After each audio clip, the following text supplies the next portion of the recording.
Bonjour à tous, nous sommes le 19 septembre 2018. Il y a 16 ans, la Côte d'Ivoire connaissait une tentative de coup d'État qui s'était muée en rébellion contre le régime de Laurent Gbagbo.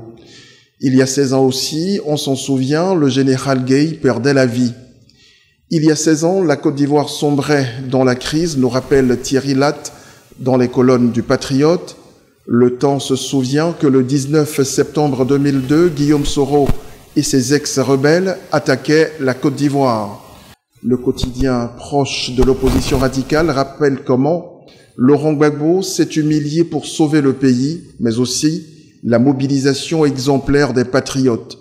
Pour le grand quotidien du groupe de presse Cyclone, l'histoire retiendra aussi le complot de la France et les accords de paix biaisés menés par la communauté internationale. Ce qui reste de l'ex-rébellion à Bouaké, c'est l'excellent reportage du correspondant de l'Inter à Bouaké qui nous plonge dans les ruines d'une rébellion qui aujourd'hui encore a laissé les populations sous le choc.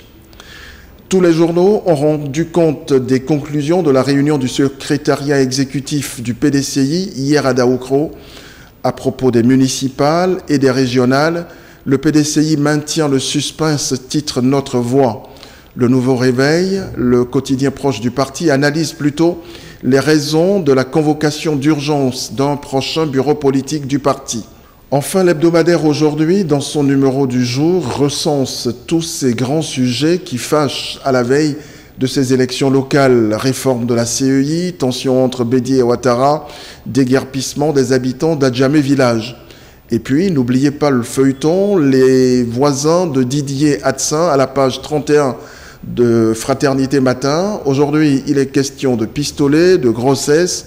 Décidément, la vie sociopolitique ivoirienne est loin d'être un long fleuve tranquille.